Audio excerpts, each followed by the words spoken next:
ओम नमो भगवते वासुदेवाय।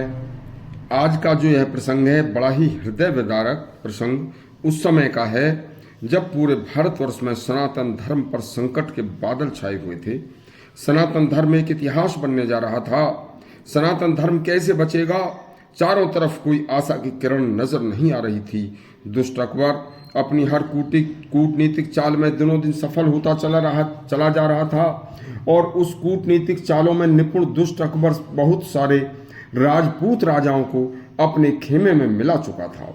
उसी चाल के चलते महाराणा प्रताप का सगा भाई शक्ति सिंह अन्य राजपूत राजाओं के साथ अकबर से जा मिला था। एक बार शक्ति सिंह की कुंवारी कन्या जो अति सुंदर थी और बिना ब्याही थी, अकबर ने उसे धोखे से देख लिया और धोखे से उसे देखकर उसे धोखे से ही अपने महल में बुलाकर उसके साथ उसने दुष्कर्म करना चाहा था।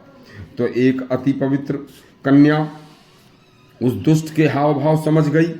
जैसे ही अकबर ने उसके पास आकर अश्लील भाव से उसे पकड़ना चाहा तो बहादुर राजपूत कन्या ने साहस करके जिस गलीचे पर अकबर खड़ा था, कन्या ने फुर्ती से वह अपनी कमर में छिपाई हुई कृपाण निकालकर और बस झटके से उस कालीन को खींच दिया और अकबर गिर गया।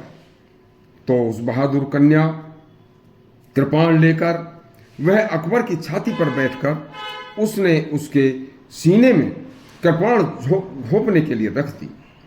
बस फिर क्या था, अकबर ने अपनी जान जाती देखकर उससे अपनी जान की भीख मांगकर और यह वायदा किया कि अब मैं कभी किसी भी राजपूत कन्या के साथ ऐसा नहीं करूंगा। अपनी जान बचाई थी। शक्ति सिंह की बेटी ने जब यह बात अपने पिता को जाकर बताई तो शक्ति सिंह अकेला अकबर का कुछ भी नहीं बिगाड़ सकता था और वह वहां से भागकर अपने भाई महाराणा प्रताप के पास पहुंच गया था। लेकिन जब तक बहुत देर हो चुकी थी, क्योंकि अकबर के साथ मानसिंह, टोडरमल, बीरबल जैसे गद्दारों की भारी भीड़ जमा हो चुकी थी, जो अकबर की चालों में आकर राजपूत अपने राजपूत भाइयों का ही खून के प्यासे हो गए थे और वह अपना सनातन धर्म और अपना क्षत्रापन भी भूलकर विधर्मी का साथ दे रहे थे। वही बात आज पीओके के बारे में है। जब पाकिस्तान ने आज़ाद होते ही पूरे जम्मू कश्मीर पर कब्जा कर लिया था, तब ऐसी परिस्थिति में हमारे गृह मंत्री सरदार पटेल ने अब जबरदस्ती अपनी सेना के एक्शन से जम्मू कश्मीर वापस लिया था, जिसमें पहली शहादत मेजर सोमनाथ शर्मा ने दी थी और भी हमारे कई बहादुर सैनिक उसमें मारे गए थे। तब केवल कुछ हिस्सा जो आज पीओके कहलाता है वह पाकिस्तान के कब्जे में रह गया था। तो तत्कालीन प्रधानमंत्री नेहरू ने अपनी फौजों को रोक लिया था और हमारी फौजों ने मात्र 2 दिन की इजाज़त मांगी थी कि आप 2 दिन हमें और मत रोको बस। लेकिन नेहरू नहीं माने और यूएनओ का बहाना लेकर लड़ाई बंद कर दी थी कि हम यह बचा हुआ हिस्सा यूएनओ से ले लेंगे।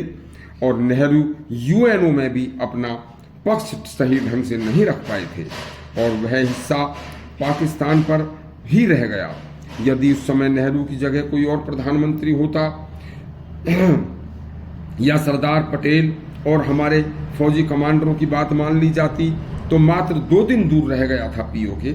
आज हमारे यशस्वी प्रधानमंत्री और यशस्वी रक्षा मंत्री को इस तरह की समस्या का समाधान ढूंढने की जरूरत नहीं पड़ती। लेकिन चलो, जब जागे तभी सवेरा। भगवान आपकी मदद करें और आप प्रयास करो। देश तुम्हारे साथ है। इस देश को हमेशा धोखे पर धोखा मिला है। यदि आपको हमारा प्रसंग अच्छा लगा हो तो हमारा चैनल सब्सक्राइब करें और घंटी दबाएं।